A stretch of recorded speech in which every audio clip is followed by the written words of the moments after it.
Separation, alienation, emigration, immigration, assimilation, and then return.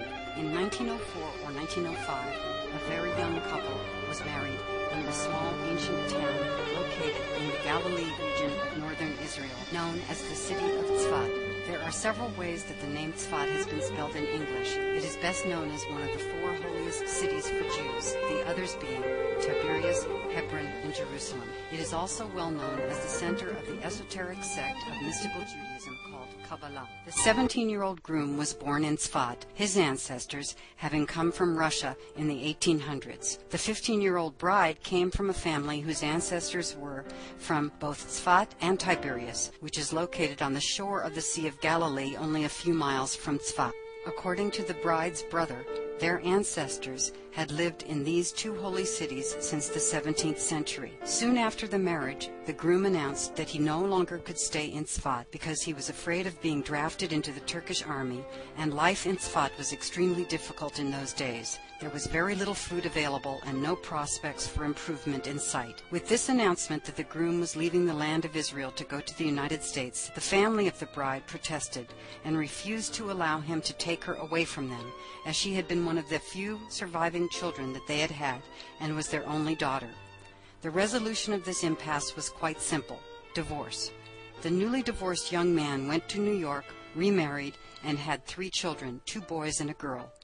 It was not until several years later that he discovered that when he had divorced his wife in Israel, she had been pregnant and gave birth to a girl. That girl was my grandmother. She was given the name Milke. The name Milka, a version of my grandmother's name, appears in the book of Genesis. My grandmother grew to be a teenager in a very poor religious household, while Tzfat became extremely volatile, politically and culturally. There was a significant danger posed by the fact that the Turkish Empire was at that time battling with the British Empire for control of the area. My grandmother had to have a chaperone just to walk to the post office. She lived in what was called the synagogue quarter, near a famous synagogue known as the Ari, only a stone's throw away from her house, across from a wide stairway, was the Arab neighborhood. Perhaps in an attempt to protect my grandmother from such difficult circumstances, her father arranged to get custody of her and bring her to America. In 1921, at the age of 15 or 16, she did not know the exact date of her birth, she was escorted by chaperone in a cart driven by a donkey to the port of Jaffa, then boarded to ship to sail to New York to meet her estranged father and join his family. I often wondered how she must have felt being forced to leave her mother and home. My grandmother recalled that her mother started screaming out her name as soon as the cart began to pull away. That farewell certainly must have been heartrending for my grandmother,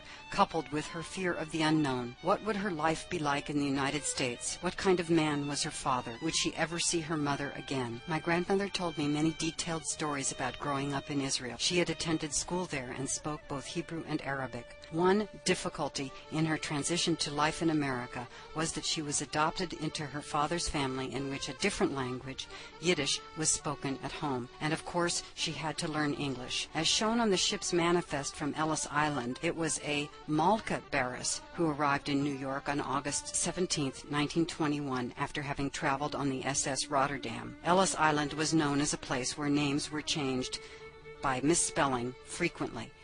Ultimately, though, my grandmother's first name was changed to Mildred to be more Americanized. How she must have been overwhelmed by the sight of the city of New York. Unfortunately, the first years in America were difficult for my grandmother because her stepmother treated her more like a servant than a daughter, telling her to take care of the younger siblings and having her do most of the grueling chores. Worse yet, her stepmother refused to send her to school. Throughout the years, my grandmother communicated in writing with her mother and often sent her money. This is a photograph of my great-grandmother and her son from a later marriage, Moshe, taken approximately 8 years after my grandmother left Tzfat. In 1969 to 1970, for my junior year abroad program through the University of California at Berkeley, I went to study at the Hebrew University in Jerusalem. After I had been in Israel for several months, my father called to tell me that he and my mother and my grandmother were going to come to visit me there. Until that time, no one in our family had been to Israel besides me and, of course, my grandmother. 49 years after leaving, when my grandmother went back to Tzfat, her mother already already had been deceased for approximately 4 years. I was with her when she visited her mother's gravesite and will never forget the loud groan of grief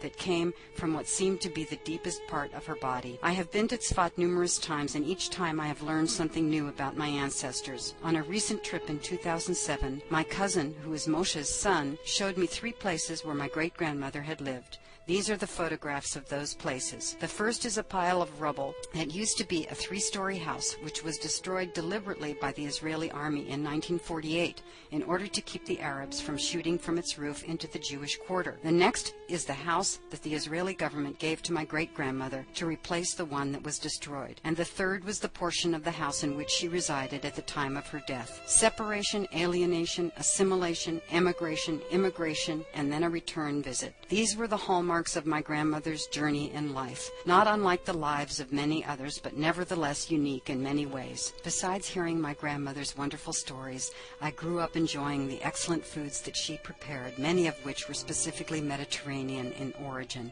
such as eggplant dishes and chopped salads served with oil-cured black olives. Apparently, she had learned to cook very well from her mother, whose husband had said that she could make soup out of stones. Thanks to my grandmother's wonderful communication skills, through her words, foods, and actions, I have learned the importance of understanding one's roots and reconnecting with them in as many ways as possible.